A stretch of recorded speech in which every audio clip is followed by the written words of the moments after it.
A paz, Senhor, irmãos e ouvintes da palavra do Senhor nosso Deus, estamos mais uma semana trazendo uma lição bíblica para a nossa rica meditação. Estamos estudando as promessas de Deus. São inúmeras promessas de Deus para as nossas vidas e você está dentro do que Deus realmente prometeu, onde já vem ao longo desse trimestre, que é a lição número 6, é a lição número 6 desse trimestre, as promessas de Deus, e falaremos hoje a respeito das promessas, a promessa de cura divina. Então, se por acaso você estiver com necessidade de uma cura divina, de uma cura para a sua enfermidade, que possivelmente desenganada pelo médico, essa aula é exclusivamente para você e terá grande proveito sobre a sua vida. Então, a lição de hoje, a promessa de Deus, a promessa de cura divina,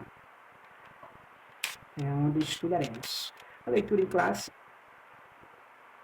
se encontra em 3 leituras: Isaías, Mateus e Tiago. Primeira leitura, profeta Isaías 53, versículos do 1 ao 5, nos diz assim: quem deu crédito à nossa pregação? E a quem se manifestou o braço do Senhor? Porque foi subido como renovo perante ele, como raiz de uma terra seca, não tinha parecer nem formosura, e olhando nós para ele, nenhuma beleza víamos para que o desejássemos.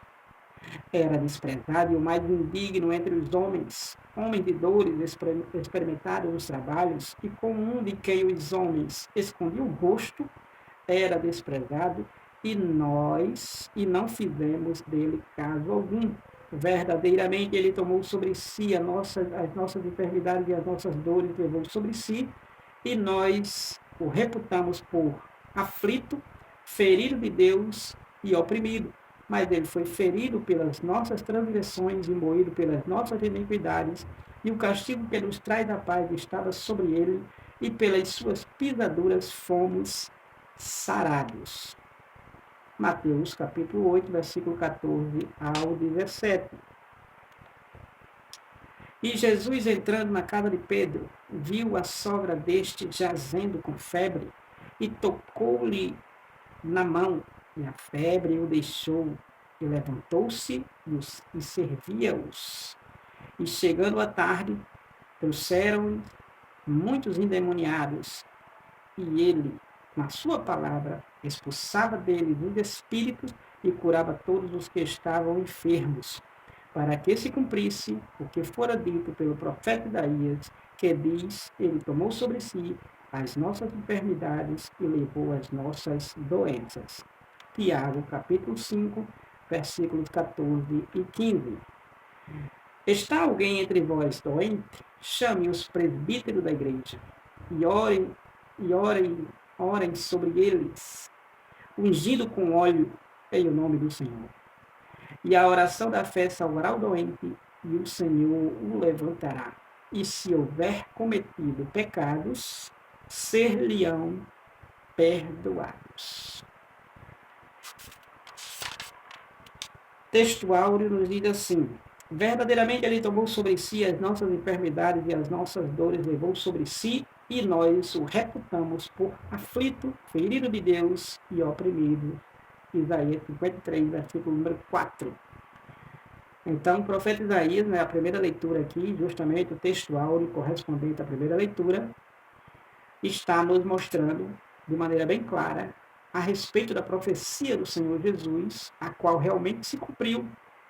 E essa promessa está disponível para mim, para você, para a humanidade, para todos quanto verdadeiramente quiserem desfrutar, claro, com condições.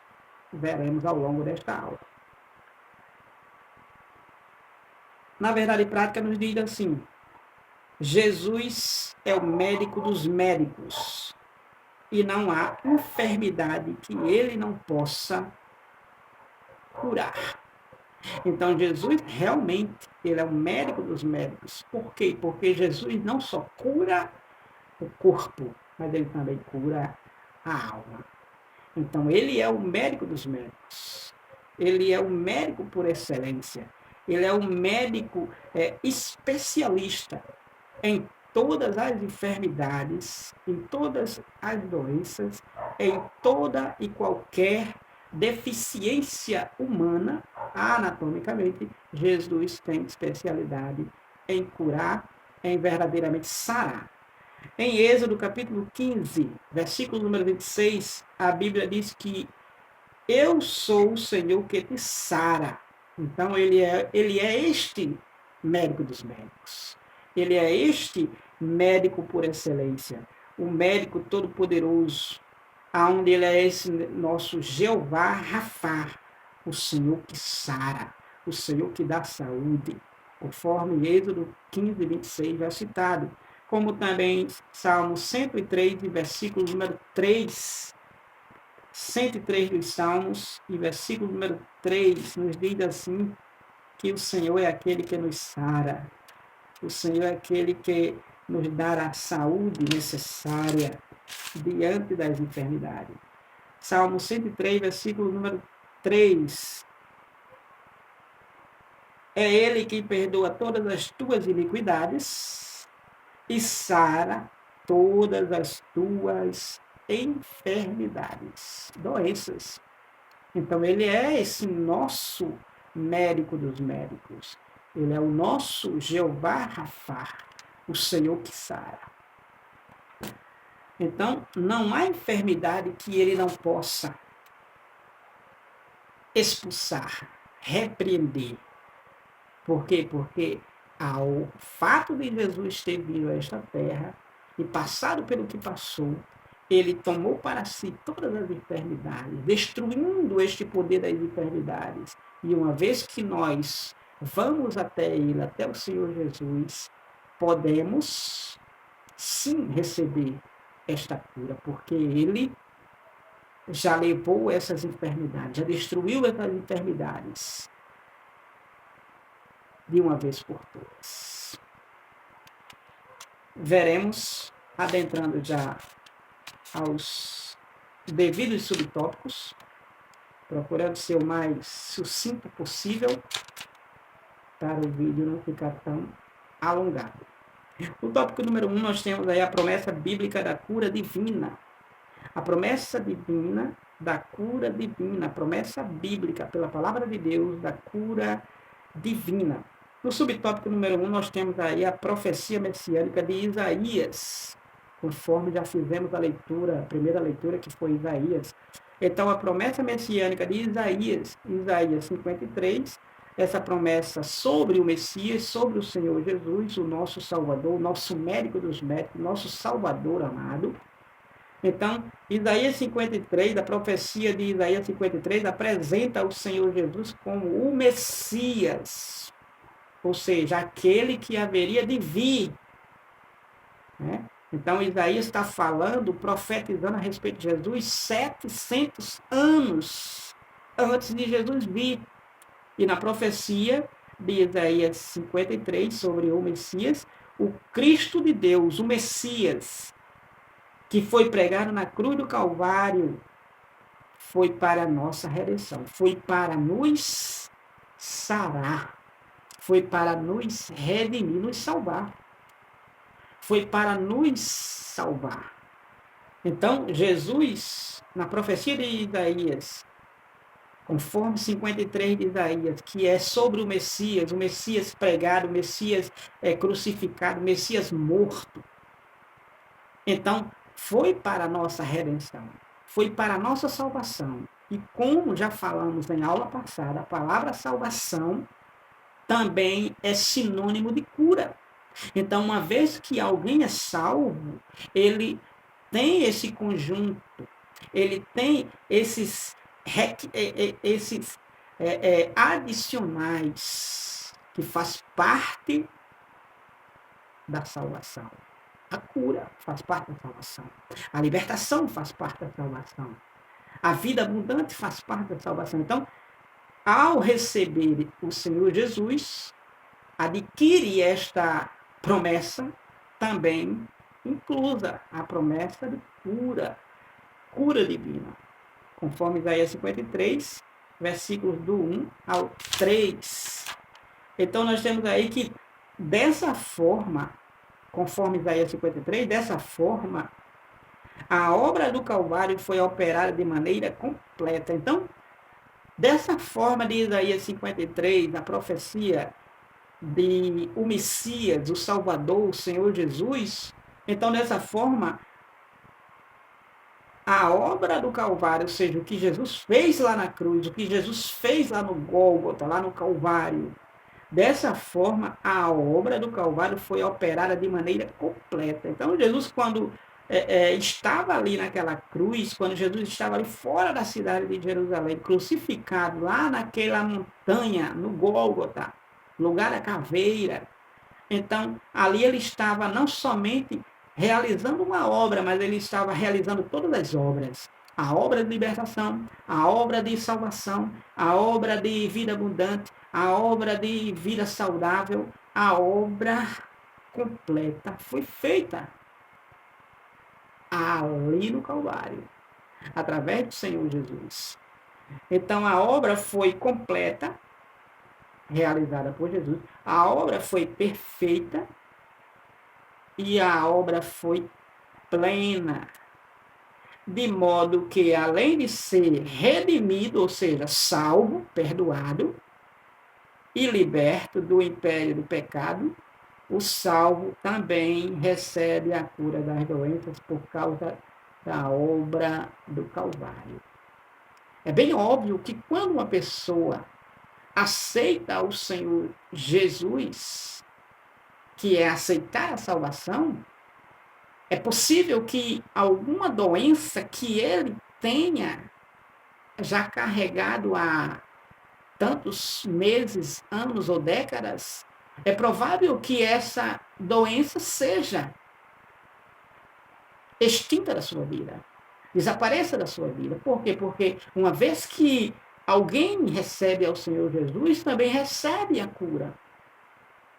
Não significando que não possa receber essa cura somente porque aceitou o Senhor Jesus.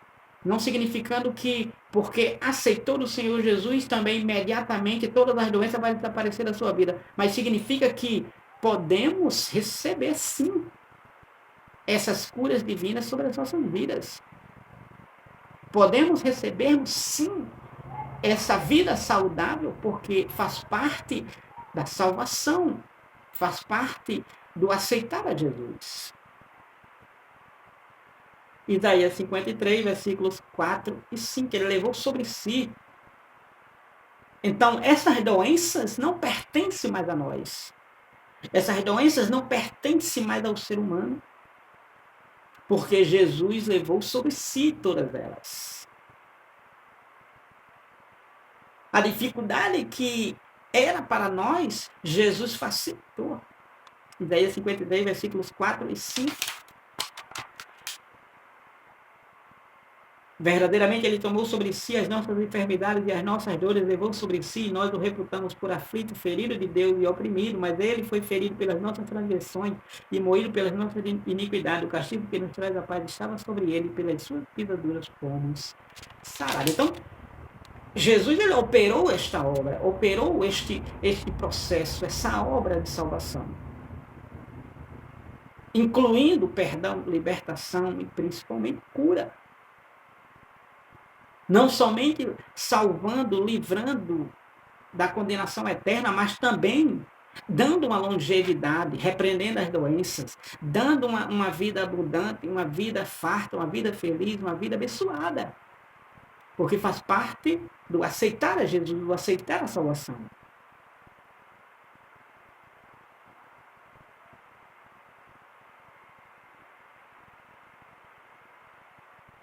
No subtópico número 2, nós temos o cumprimento profético no ministério de Jesus. O cumprimento profético no ministério de Jesus. Ou seja, o cumprimento profético do profeta Isaías. Lembra da primeira leitura de Isaías 53? Pronto. O cumprimento profético agora na vida do ministério, no ministério do Senhor Jesus. Ou seja, o que ele falou 700 anos, agora estava se cumprindo na realidade da vida e no ministério do Senhor Jesus, em pessoa aqui na terra. Então, diante dessa oportunidade, nós podemos ver que o texto bíblico de Mateus 8, versículo 14 ao 17, nós temos que apresenta nessa passagem, que é a respeito da sogra de Pedro. Diante dessa passagem, nós podemos ver que apresenta o Senhor Jesus curando a sogra de Pedro. Em seguida, ele recebe endemoniados e enfermos, expulsando os demônios de quem estava escravizado pelos espíritos imundos e curando os enfermos que se encontravam diante dele. Então, nós temos que Jesus ele chega na casa de Pedro, da sogra de Pedro, e ela estava com febre. Jesus estende a mão sobre ela e imediatamente aquela febre deixa a sogra de Pedro. Ela que estava acamada, logicamente, ela agora está de pé, ela agora está diante do Senhor Jesus Cristo, diante do nosso Mestre amado. Mateus capítulo 8, versículo 14 ao 17, diz assim, e Jesus entrando na casa de Pedro, viu a sogra deste jazendo com febre, e tocou-lhe na mão, e a febre o deixou, e levantou-se, e servia-o. Então a sogra de Pedro estava ardendo, estava queimando de febre, mas Jesus estendeu a mão sobre ela, Jesus tocou nela, e a febre imediatamente deixou ela. E diante disso, trouxeram, no final da tarde, muitos endemoniados. E ele, Jesus, com a sua palavra, ele expulsou deles os espíritos, ou seja, os demônios do endemoniado. Então nós podemos vermos aqui que verdadeiramente o Senhor Jesus ele cura a sogra de Pedro e em seguida ele recebe endemoniados, enfermos, e ele expulsa os espíritos imundos, os demônios que escravizavam aquelas pessoas, os espíritos imundos, os demônios, e curando ali aqueles enfermos, tocando nos enfermos, curando eles que se encontravam diante dele, que vieram, trouxeram. Não foi um acaso, as pessoas procuravam Jesus, então procuraram Jesus, encontraram Jesus, trouxeram os enfermos para Jesus, como também os endemoniados. E Jesus tanto expulsava os demônios deles, como também curava aqueles que estavam precisando de uma cura divina, um milagre, uma cura de uma saúde, de uma deficiência que já procurava há tempos e tempos, como nós podemos ver muitas passagens bíblicas. Falta-me tempo para citar elas. E Jesus curava repentinamente, instantaneamente, de maneira rápida.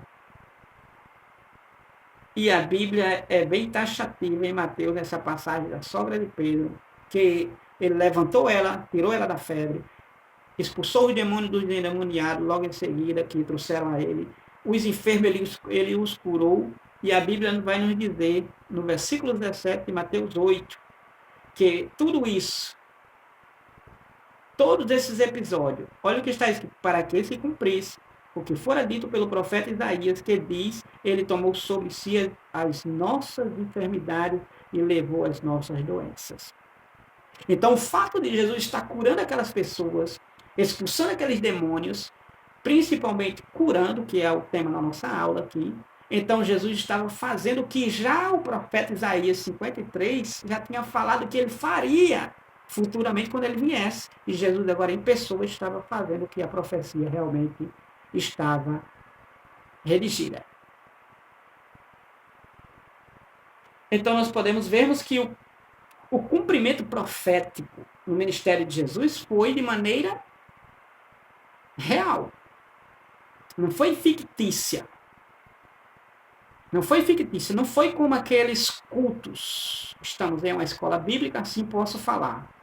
Não é como aqueles cultos que alguém diz que alguém foi curado e não se vê essa cura. Vai em paz, você está curado. Com Jesus era real e visível. O paralítico chegava, o paralítico saía andando. O leproso chegava todo aferidado, saía limpo. O morto, conduzido em uma maca, se levantava e andava com as suas próprias pernas. Ou em uma caverna, saía da caverna e andava com as suas próprias pernas e ia para casa. Não é esse fictício que existe no meio gospel, no meio evangélico. Espiritualizando, claro, posso dizer taxativamente, superficialmente. Superficialmente. Mas com Jesus não era superficialmente, era realidade real. Subtópico número 3. Os ministros são chamados a orar e ungir os enfermos. Os ministros. Quais ministros? O ministério. O corpo de auxiliares. Em especial, pastor, presbítero e até diáconos. Aqui coloco adicionalmente. Então, os ministros são chamados a orar pelos enfermos. Os ministros são chamados para orar pelos enfermos e ungi-los com óleo. E detalhe, essa ação positivamente tem uma conclusão benéfica, que o enfermo é curado. Até mesmo aquele que se encontrar enfermo e em pecado, o pecado naquele momento é perdoado. Porque Deus chega com providência completa na vida deste e na vida daquela. Então, os ministros são chamados a orar e ungir os enfermos.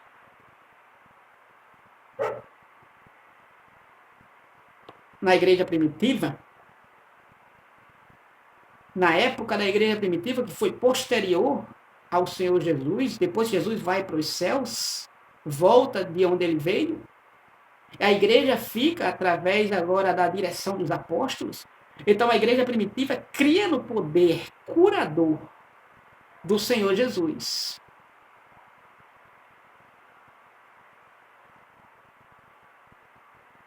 De modo que o povo de Deus, daquela época da igreja primitiva, esperava receber a cura por meio da oração. Então, na igreja primitiva, como já citei, não procurarei ser redundante, cria no poder do nome de Jesus, no poder de Jesus. E também o povo que era assistido pelos ministros da igreja primitiva também cria de igual modo. Então, quando o povo da igreja primitiva, os cristãos, os servos da igreja primitiva,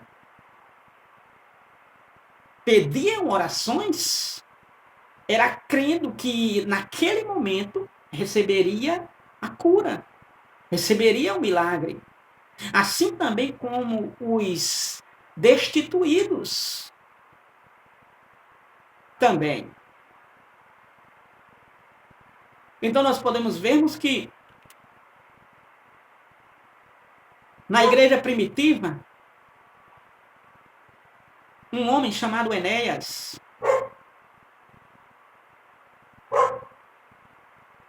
paralítico, se não me foge a memória, há 8 anos, ele começou a ouvir a palavra.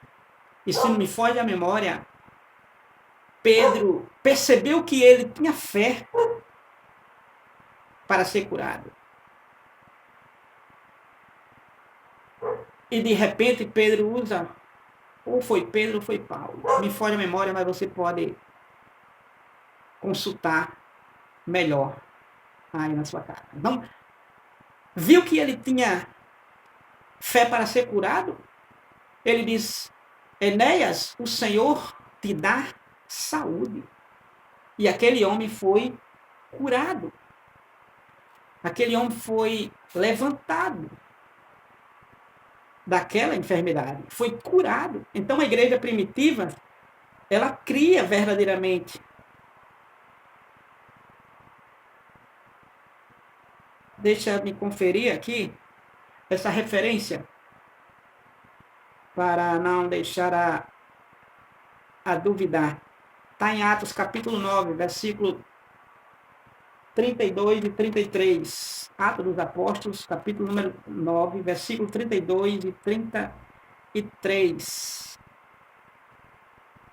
Diz assim, a cura de Enéia, a ressurreição de Tabita. Então, a cura de Enéia. Então, e aconteceu que passando Pedro por toda parte, foi Pedro mesmo. Veio também aos santos que habitavam em Lida, e achou ali certo homem chamado Enéias, jazendo numa cama havia 8 anos, o qual era paralítico. E disse Pedro, Enéia, Jesus Cristo te dá saúde, levanta-te e faze a tua cama. E logo ele se levantou. Então veja só que a igreja primitiva cria na oração. Há uma apologia muito grande que a oração tem poder, e tem poder realmente a oração, mas não é qualquer oração.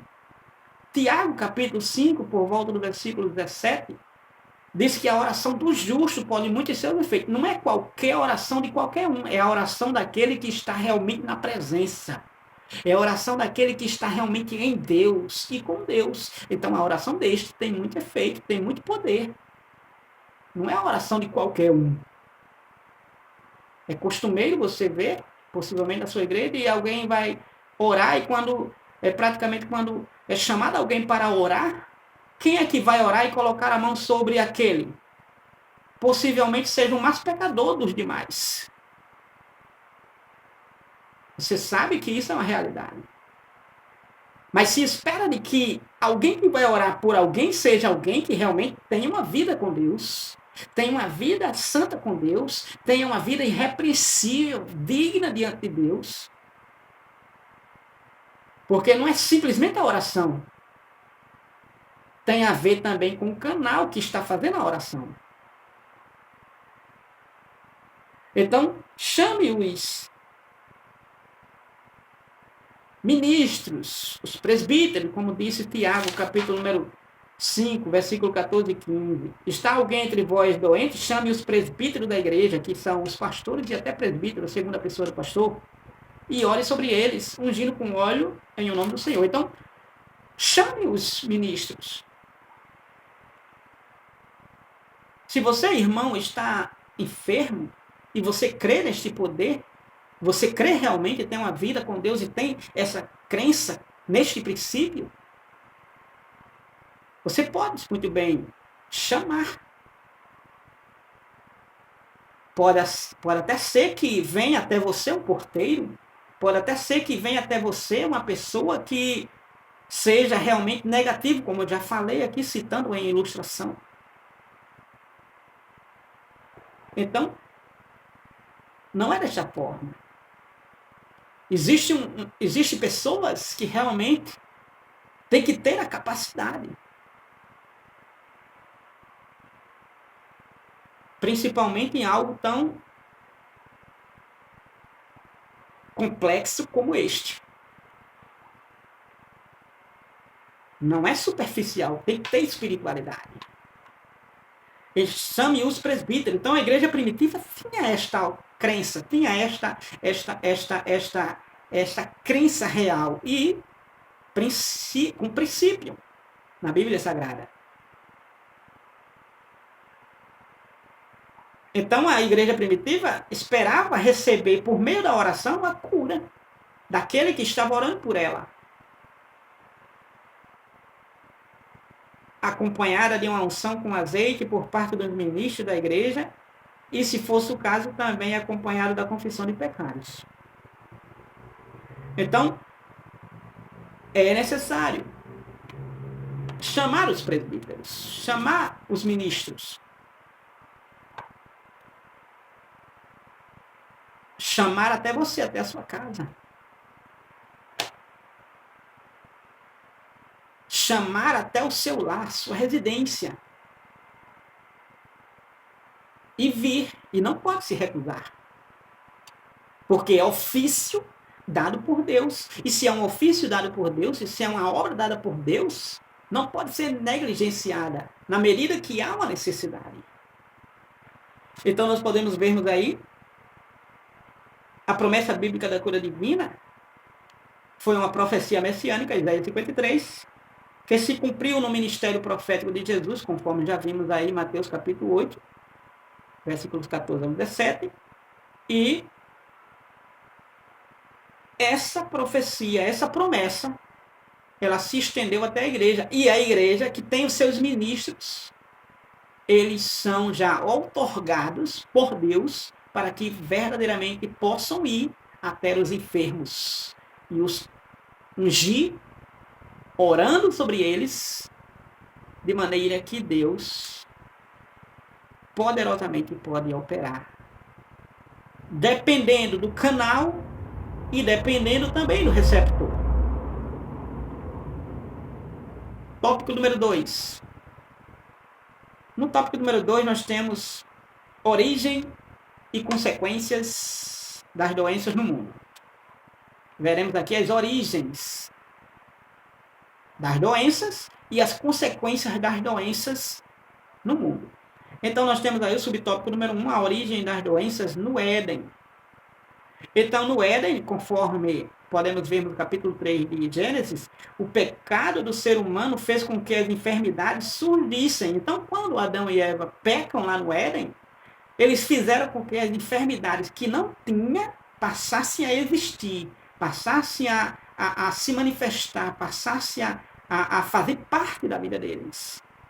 Então ele fez com que as enfermidades surgissem acompanhadas, essas enfermidades de dor e sofrimento. Ou seja, o mal que não tinha, a partir do pecado de Adão e Eva, lá no Éden, capítulo 3 de Gênesis, passou a existir, trazendo não tão somente a enfermidade, mas trazendo a dor e o sofrimento, pertencente a um mesmo início, oriundo do pecado. Porque o pecado traz isto. Então nós podemos vermos aqui que verdadeiramente a origem das doenças no Éden, a origem das doenças no Éden significa o Éden aqui, que é uma palavra aqui hebraica, que significa jardim das delícias, paraíso. Então, a origem das doenças no Éden, neste lugar onde Deus preparou e deu exclusivamente para o homem, Adão, a mulher Eva, para eles viverem ali para sempre. Mas devido à desobediência e o pecado, a transgressão que eles fizeram para com Deus, foram expulsos de lá. Porém, diante dessa desobediência, que foi verdadeiramente comer do que Deus proibiu comer, que era do fruto, né, do conhecimento do bem e do mal, então o que acontece é que eles contraíram com isto a enfermidade, contraíram o sofrimento e a dor. Então nós temos aí que a verdadeira causa da chegada das doenças é o pecado. Porque sem o pecado cometido não tinha nada disto. Com o pecado cometido, então trouxe este advento, essa chegada, essa vinda das doenças e todas as suas mazelas e consequências vieram juntos. Então eles contraíram com o ato de pecar, que foi desobedecer a Deus, contraíram toda esta negatividade, contraíram todas estas mazelas, todas essas coisas ruins para si mesmo. Tanto para si, ser humano, como também para a terra, como também para a fauna, como também para a flora. Ou seja, todo o cosmo foi afetado. Não tão somente a vida anatômica, física do ser humano, mas também as plantas, os animais, né? E todo o cosmos, todo o planeta, toda a galáxia. Então nós podemos ver que esse advento, a verdadeira causa dessas doenças, a chegada dessas doenças foi o pecado. E no subtópico número 2, justamente a gente vamos vermos aí que no subtópico número 2 nós vamos vermos aí as consequências que originou do pecado. O pecado originou, ou seja, iniciou a partir de Adão e Eva, conforme Romanos capítulo 5, versículo número 12. E eu vou ler para nós refletirmos do que foi a origem, o que trouxe essa origem, o que essa origem trouxe tão drástico para o ser humano. Então, capítulo 5 de Romanos, versículo número 12, diz assim: pelo que, como por um homem, Adão e Eva, entrou o pecado no mundo, e pelo pecado a morte, assim também a morte passou a todos os homens, porque todos pecaram. Então nós temos aí as consequências, subtópico número 2, as consequências do advento do pecado. Então, uma das principais consequências da chegada do pecado, bem como do advento das doenças, a chegada das doenças que foi originada pelo pecado de Adão e Eva, uma das principais consequências foi a diminuição do tempo de vida do ser humano. A diminuição. Por que diminuição? Porque o ser humano ele foi feito para viver aqui na Terra eternamente. Eles foram feitos para viver para sempre. Para sempre. Vida ilimitada. Então, com o pecado, com as consequências do pecado, e como principal consequência foi a diminuição de tempo de vida. Por exemplo, Matusalém foi o homem que mais viveu sobre essa terra, 5:27 de Gênesis. Diz assim que ele viveu 969 anos e morreu. Então, a principal consequência do pecado foi a diminuição. A principal consequência do advento das doenças foi a diminuição da vida humana. 969 anos, mas morreu. Viveu muito, mas morreu. Ia viver ilimitado. Ia passar muito mais do que isso, porque não existiria uma contagem. Porque se era eterno, não tem contagem, não precisa se contar. Porque é ilimitado. Então, com isso veio a limitação da vida humana. Então, nós podemos vermos aí que verdadeiramente a diminuição do tempo de vida do ser humano, como nós podemos vermos aí, como já falei, 5:27 de Gênesis, foi Matusalém, o homem que mais viveu sobre a terra. E como não bastara, 969 anos, lá no capítulo 6 de Gênesis, versículo número 3, Deus diminui novamente a vida do ser humano para 120 anos. Como você pode consultar comigo aí. Deus olhou e viu que o homem não queria nada com ele. E foi aí onde Deus decidiu destruir a terra com o dilúvio, as águas do dilúvio, 40 dias e 40 noites. Você pode ver em Gênesis capítulo 6, versículo número 3, diz assim: então disse o Senhor, não contenderá o meu espírito para sempre com o homem, não viverá o meu espírito para sempre com o homem. O homem não vai viver para sempre pintando e bordando. Deus quis dizer isso. Então, porque ele também é carne, porém os seus dias serão 120 anos. Ou seja, Matusalém estava com 969 anos e morreu. E agora Deus diminui para 120 a média, a expectativa de vida. Claro que houve quem passou de 120 anos, sim, mas morreu. Nós podemos vermos que no versículo 13 do capítulo 3, 6 de Gênesis, diz assim: então disse Deus a Noé, falando sobre o dilúvio, então disse Deus a Noé: o fim de toda a carne é vindo perante a minha face, porque a terra está cheia de violência, e eis que eu os desfarei com a terra. Deus dizendo que iria destruir com o dilúvio.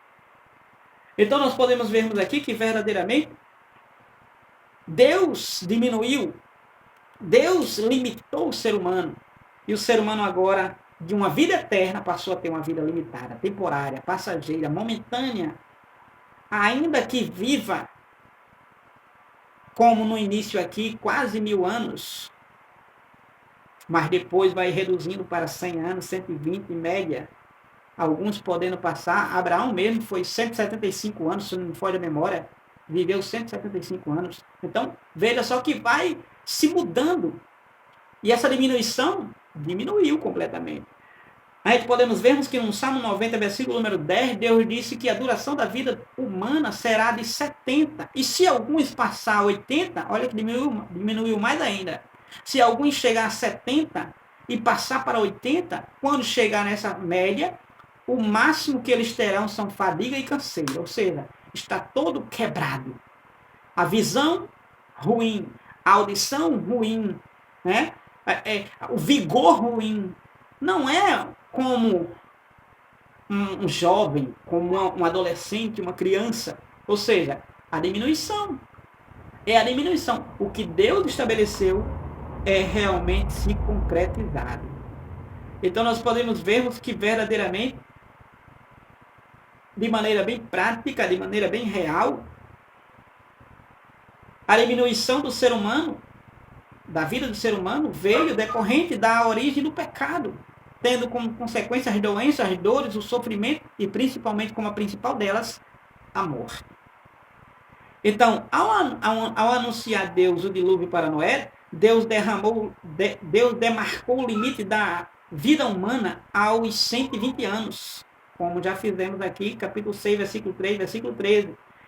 2 Pedro, capítulo 2, versículo número 5, nessa época de Noé mesmo, salvou-se, na expectativa aqui, salvou-se somente 8 pessoas. Noé, 3 filhos, 3 noras e sua esposa. 2 Pedro, capítulo 2, versículo 5. Então nós temos aí que o Salmo 90 afirma que a expectativa de vida mais curta, afirma uma expectativa de vida mais curta, a duração da nossa vida é de 70 anos, e se alguns dela, pela sua robustez, chegam a 80 anos, o melhor deles é canseira e enfado, pois passa rapidamente e nós voamos. Essa é uma realidade que ninguém foge. Essa é uma realidade que verdadeiramente ocorre. As pessoas de 70 anos já não têm uma vida tão saudável. Pessoas com 40 já têm muitas doenças, é osso, é visão, é audição, é tudo. É tudo. Várias doenças. Várias doenças. Então nós podemos vermos aí que as consequências do advento da doença foi aí, as consequências do advento da doença, tivemos aí a diminuição como principal, a diminuição de vida. E doença diminui a vida. Se alguém está doente, ele está diminuindo a sua vida. A expectativa dele morrer é mais rápida. Alguém que está bom para morrer, alguém olhando não vai ver que ele está prestes a morrer, mas se está doente, automaticamente já passa-se pela mente de um ou de outro, ou de muitos, que verdadeiramente aquele está prestes a morrer, porque a doença leva à morte. A doença leva à morte. Então, nós podemos vermos aí que no subtópico 3, nós temos aí a proliferação de doenças. A proliferação de doenças. Essa proliferação de doenças, logicamente, tudo ocorre a partir lá do Éden, Adão e Eva, quando pecam, capítulo 3 de Gênesis.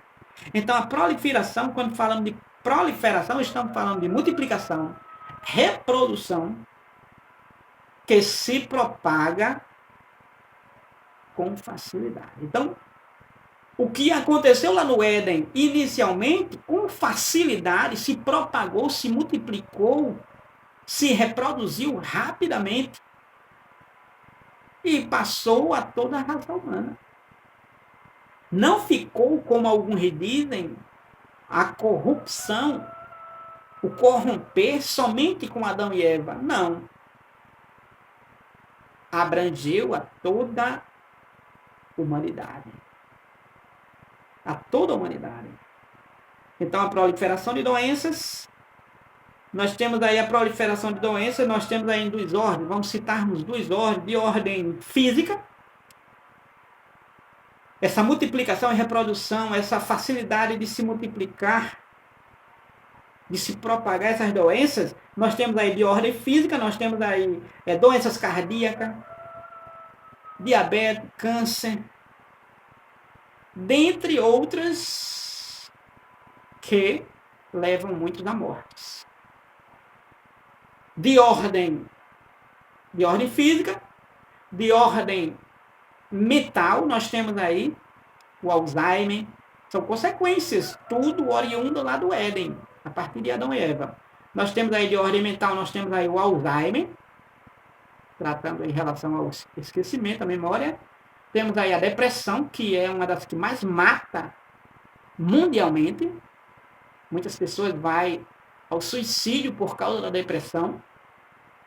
E diversos outros transtornos, ou seja, mentais e demências, como consequências das doenças no mundo, oriundas inicialmente lá no Éden, e se estende até o fim dos tempos. Então nós temos que, infelizmente, muitos incautos, ingênuos, pessoas ingênuas, são ludibriados, enganados, com falsas promessas de curas e por isso não procuram ajuda médica. Então muitas pessoas assim, crendo na cura divina, não procuram a ajuda médica, que é especialidade para tal, que é recomendada até mesmo pelo próprio Senhor Jesus. Quem está doente, Jesus recomendou, procure os médicos. Não procura os médicos quem está doente. Claro que Jesus não estava dizendo que não podia se procurar a Deus. Pode se procurar a Deus, pode buscar a Deus, mas também buscar medicinas, os especialistas, os capazes, que foi realmente autorizado por Deus, a medicina. Então, infelizmente, muitos incautos, ingênuos, são ludibriados com falsas promessas de cura. Isso acontece nas igrejas. Com falsas promessas de curas e por isso não procuram ajuda médica. E o que poderia ser tratado acaba se agravando. Pode-se orar por alguém que está enfermo? Pode. Porém, essa pessoa não pode confiar só na oração. Porque senão, se a oração não der certo, porque muitas vezes pode não dar certo, porque Deus não é obrigado a curar todas as pessoas.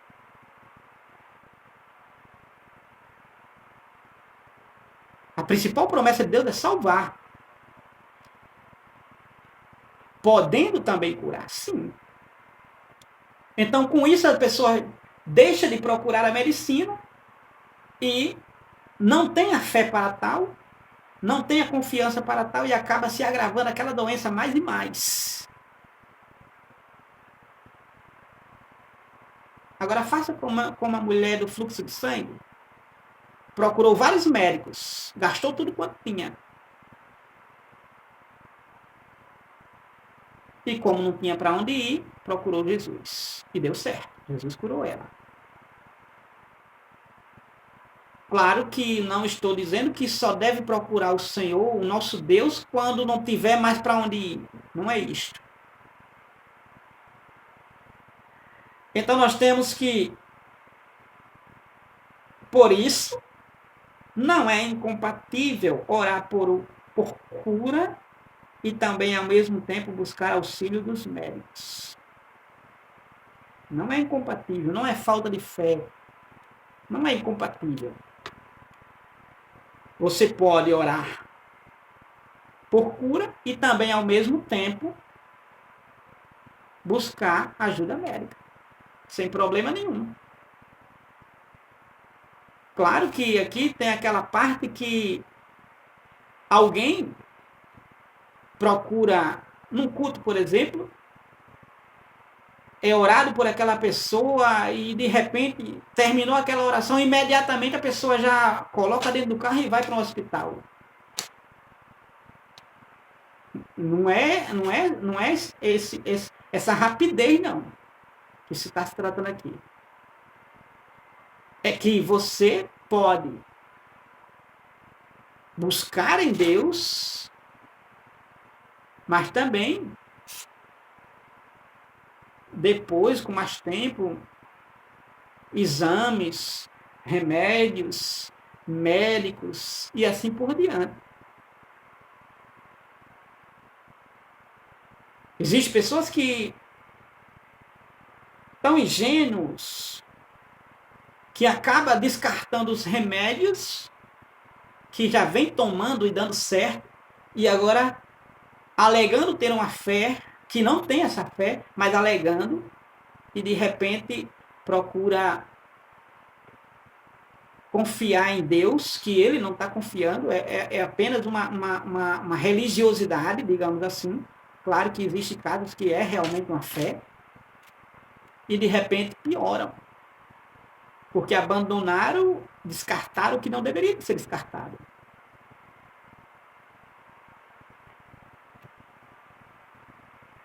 Então, por isso não é incompatível orar por cura e também, ao mesmo tempo, buscar auxílio dos médicos. Imagina em pleno culto, de repente lá vem com medir pressão, trazer um comprimido,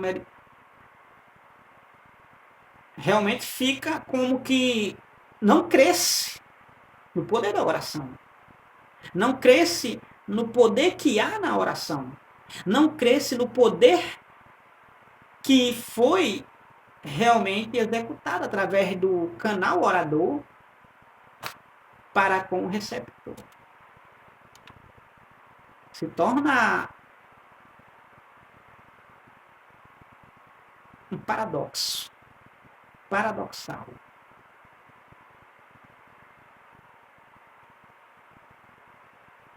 Então nós podemos vermos que há casos que precisam de médico, mas há casos que nem toda doença é médico que pode curar. Nem toda doença realmente que é oriunda do pecado, que é mediante o pecado, aconteceu porque iniciou lá no Éden, e existe por causa do que aconteceu lá no Éden até os dias de hoje. Mas nem toda doença significa que seja realmente uma enfermidade física. Mas existem doenças que, como na própria Bíblia Sagrada, podemos vermos que verdadeiramente não é uma simples doença física tratada com medicamentos, mas sim é uma doença espiritual. Como nós podemos vermos que uma enfermidade que foi causada por demônio. Existem várias enfermidades causadas por demônio. Marcos capítulo 9, versículo número 25. Um menino, que é chamado de lunático, ele era mudo e surdo. Só que não era problema de se procurar um fonoaudiólogo ou algo, ou alguém a mais dessa área especialista. Era um demônio na vida dele. E Jesus repreendeu e ele ficou bom. Ficou saudável. Passou a falar, passou a ouvir e passou a viver uma vida abundante. Nós temos uma mulher que ela andava encurvada durante 18 anos. Não era problema de osso. Era demônio na vida dela. E Jesus expulsou aquele demônio da vida dela e ela passou a andar direita. Se endireitou-se no mesmo momento. Ela andava encurvada, corcunda. Lucas, capítulo 13, versículo 10 ao 17, narrará essa história. Era demônio. Então, nem toda doença é simplesmente física, mas sim de ordem espiritual. Tópico número 3. Serei bem mais rápido nesse tópico. Jesus Cristo cura sim. Estamos falando sobre cura divina, promessa de cura divina. Jesus, ele cura sim. Foi profetizado por Isaías, foi realizado no ministério de Jesus. Subtópico número 1 diz assim: a cura divina faz parte do plano de Deus. A cura divina faz parte do plano de Deus. Faz parte do plano de Deus, por quê? Porque Deus, Salmo 103, versículo 3, parte B, é Ele quem sara todas as nossas enfermidades. Isaías 53, versículos 4 e 5, Ele, Jesus, levou sobre si todas as nossas enfermidades e as nossas dores, e pelas suas pisaduras, pelo que Ele fez, nós somos sarados. Então Ele cura sim. Nós temos a cura divina, faz parte do plano de Deus, do plano de salvação de Deus. E Ele cura sim, realmente, as nossas enfermidades. Na época de Jesus aqui na terra, Jesus ele via as pessoas, curava as pessoas e não simplesmente sem compaixão. A Bíblia diz que ele tinha grande compaixão do povo. Mateus capítulo 9, versículo 35 e 36 de Mateus, ele via realmente, ele tinha compaixão da multidão, dos enfermos. É por isso que ele curava muitos. Ele pregava a palavra, curava, expulsava os demônios, ele abençoava as pessoas, ele trazia mantimento para as pessoas, ele tinha compaixão das pessoas. Compaixão. Ele se colocava no lugar das pessoas. Subtópico 2, Jesus cura. Olha, o Jesus que curou a mulher do fluxo de sangue, Mateus 9, 19 a 22, cura hoje. A mulher estava com fluxo de sangue, perdendo sangue durante 12 anos, Jesus curou ela, imediatamente, além do mais, salvou ela. Ele também cura hoje. O Jesus que curou o cego de Jericó, que perdeu a visão, foi recuperada a sua visão. Marcos 14, 46 a 52, ele cura sim também, hoje. O Jesus que levantou a filha de Jairo, uma menina de 12 anos, que morreu, Jesus levantou ela, ressuscitou ela. Marcos 5, 35 a 43, como Jesus levantou ela, ele levanta qualquer ser humano de sua enfermidade. Agora, detalhe, aqui é o importante aqui nesse tópico. O que podemos fazer para receber a cura divina? O que podemos fazer? É preciso fazermos algumas coisas conforme a palavra de Deus nos recomenda. É preciso crer. Para Jesus levantar, curar, é preciso crer. É preciso crer. Marcos 9, 26. O homem que trouxe o filho para os discípulos não puderam curá-lo, expulsar o demônio da vida daquele menino, que era mudo e surdo, já falei na passagem anterior, no subtópico anterior. Foi trazido para Jesus. Jesus curou, expulsando aquele demônio da vida daquele menino. O homem chegou para Jesus e disse: se tu podes fazer alguma coisa por mim, porque os discípulos não puderam fazer não, se tu podes fazer alguma coisa por mim, por nós, faz. Jesus disse para ele, 9 e 26, se tu podes crer, tudo é possível ao que crer. Então, veja que Jesus deixou bem claro, se tu podes crer, se você crê, você acredita, se você crê em mim, eu posso fazer. Agora, se você crer. Claro que uma pessoa que vai até a um culto e quer receber uma cura, ele vai dizer que crê. Mas esse crer aqui não é simplesmente crer, acreditar, é obedecer, é passar a ser um adepto, um servo, um crente. Jesus estava dizendo assim, se você for crente em mim e em Deus, eu posso fazer por você este milagre. essa cura. Não é você dizer que crê para ser beneficiado e ir lá para as baladas, e ir lá para as noitadas, para as farras, e ir lá para o pecado, e ir lá para o mundo. Não é simplesmente isso. É crer e obedecer. Então é preciso crer. Para receber a cura é preciso crer. Para receber a cura é preciso crer, é preciso confiar. Confiar significa dar a oportunidade total para Deus realizar na sua vida, conforme Ele desejar. É confiar todos os campos da sua vida para que Ele possa realmente realizar na sua vida segundo Ele almeja. Então, confiar é isso. É confiar realmente em Jesus. Salmo 37, versículo 5, entrega teus caminhos ao Senhor, confia nele e o mais ele fará. Provérbio 16, versículo 3, confia ao Senhor os teus planos, os teus projetos e eles serão realizados. Então é preciso confiar. Pega a tua vida, crê no Senhor Jesus, pega a tua vida e confia ao Senhor Jesus e com certeza você não se arrependerá de crer nele e confiar nele.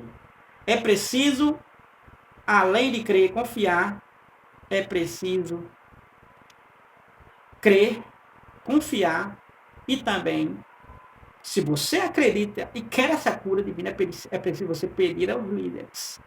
Peça aos líderes. Chama o seu líder. Peça a liderança. Peça o seu pastor. Peça a ele, que com certeza, com os ministros que lhe compõem o ministério, poderão lhe atender. E com certeza você poderá ser beneficiado de maneira milagrosa. Milagrosa. Não é orando hoje para passar milhares de anos, não. É orando hoje e imediatamente você recebendo a sua cura. Agora, existe todo um processo. Existe todos esses requisitos aqui. Vidas crentes em Deus, crente na palavra. Vidas inteiramente voltadas para Deus. Lembre-se do homem que Jesus disse, 9:26 de Marcos, se tu podes crer, tudo é possível ao que crê. Ao que crê, é possível ele se levantar da cama. Ao que crê, é possível ele abrir os olhos. Ao que crê, é possível ele ser limpo da sua lepra. Ao que crê, é possível verdadeiramente ele receber todo e qualquer milagre, desde que esteja dentro da vontade de Deus. E a vontade de Deus é promessa, cura divina para a minha e para a sua vida, em nome de Jesus. Que Deus abençoe a você e sua casa, em nome de Jesus. E desde já, agradeço a você que ficou até o fim. Compartilhe se puder, curta se gostou, comente se tiver alguma dúvida ou algum testemunho, algum exemplo, alguma luz do que foi falado aqui nessa aula. E principalmente, se você não é inscrito, se inscreva para fortalecer o canal e cada vez mais ter essa oportunidade de elaborar mais e mais aulas bíblicas para seu rico conhecimento e principalmente aumento de fé. Deus abençoe você e sua casa. Uma excelente noite, um excelente dia. Abençoada em nome de Jesus. Até a próxima, se Deus assim nos permitir. Amém.